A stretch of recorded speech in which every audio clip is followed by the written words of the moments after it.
Thank you, Mr. Speaker. Mr. Speaker, for me, this bill really epitomises a contest between two futures for New Zealand. One view for New Zealand that is advanced by this government is a future in which we are urged to suspect our less wealthy citizens and suspect them as lazy, and to be insistent that they would not be in that position if they just worked harder and did not utilise the social benefits of a collective society like ours. Those adopting this view, members opposite, give to themselves the right to insist on their particular moral code, Mr. Speaker, to which they expect every other citizen to subscribe.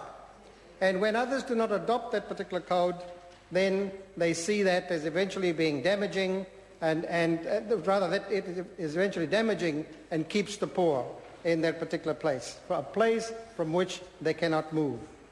And this is the view, really, that the government holds below everything else that they are proposing, Mr. Speaker. But this has always been the view of national governments. And subsequent Labour governments have always had to come and fix up the huge gaps, the huge problems that they have left behind. And no doubt the next Labour government will have to correct the effects of their policies and redress this particular punitive, residual approach to that particular type of conservatism. The member who speaks realises that this is absolutely true.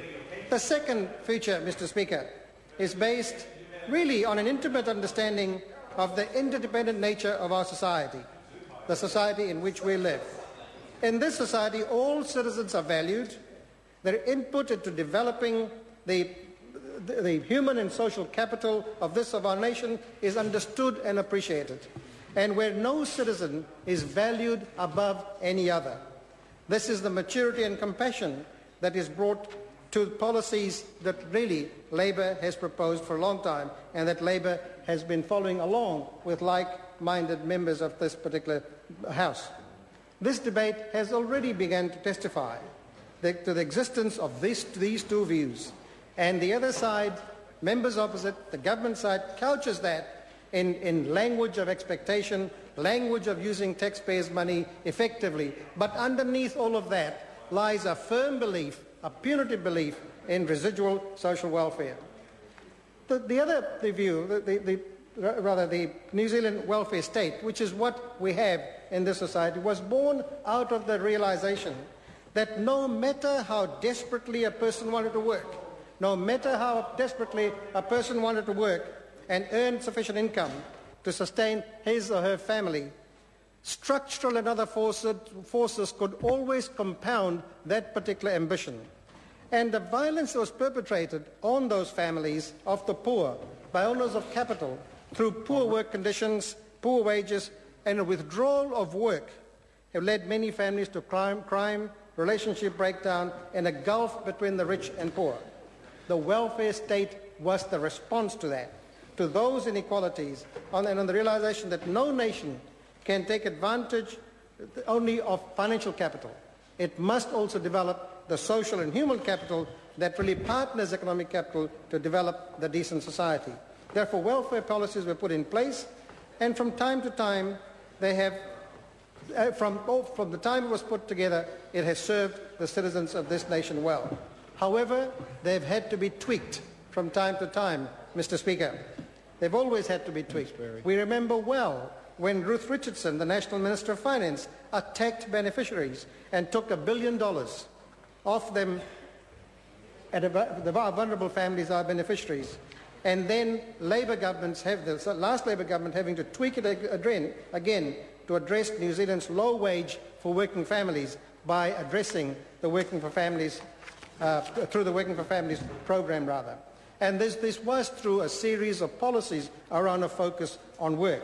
And work and income actually achieved tremendous results through those policies.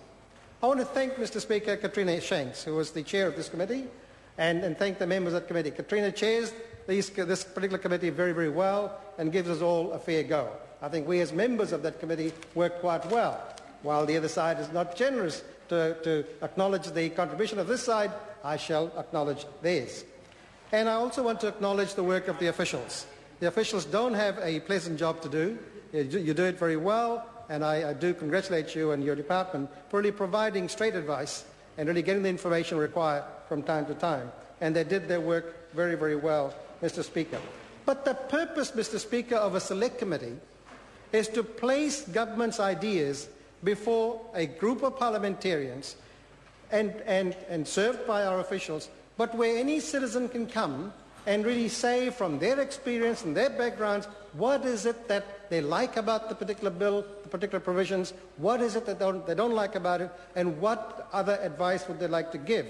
And we are required to interrogate them, to listen to them, and to use their advice to produce better legislation. But, Mr. Speaker, this did not happen on this particular occasion. As other speakers have said, there were only a small, in fact, I can't recall which submitters supported this particular bill. The overwhelming majority of submitters, Mr. Speaker, did not support this bill at all, and in fact gave some very, very serious advice. But, Mr. Speaker, one of the real driving forces here is this notion that the government has, Mr. Speaker, that we need to reduce welfare dependency. We have asked officials, as well as the Minister, to define welfare dependency. They have been unable to define it. In any which way, they have not been able to define it to anybody's satisfaction. And we've asked them time and time again, it's just not possible to do. Officials are put in that vulnerable, in an enviable position when they're asked to define it, so I appreciate that. But ministers who propose this set of ideas and members opposite who push it must come up with a definition and unequivocally and simply put it before this Parliament, and I invite the next speaker to do that. They have not been able to define it, Mr. Speaker. So I don't know what it is that they are trying to address. And in the absence of all of that, all I can assume is that it's the particular ideology, the particular form of conservatism that they're trying to push. And Mr. Speaker, the other point is that they're trying to push this through even before their own welfare working group has reported. Now, where is the sense in that?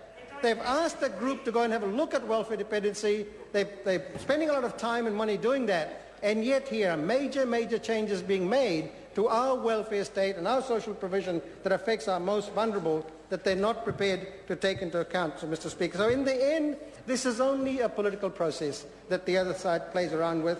It's not based on any evidence at all.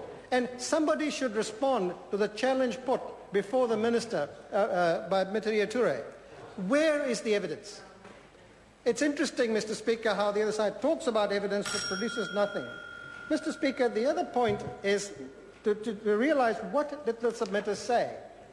And it is very instructive, Mr. Speaker, that one Associate Professor Michael O'Brien, a former colleague of mine, gave this advice to the Select Committee unequivocally.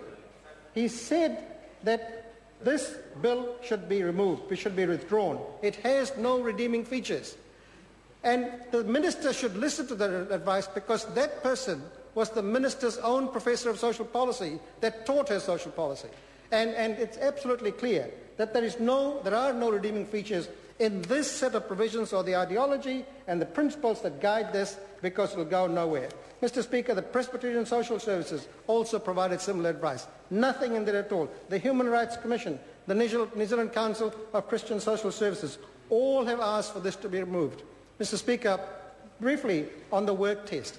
The work test actually for sole parent beneficiaries actually is a form of abuse because it actually provides no understanding of what a sole parent does bringing up children from the hours of 9 to about 2 o'clock.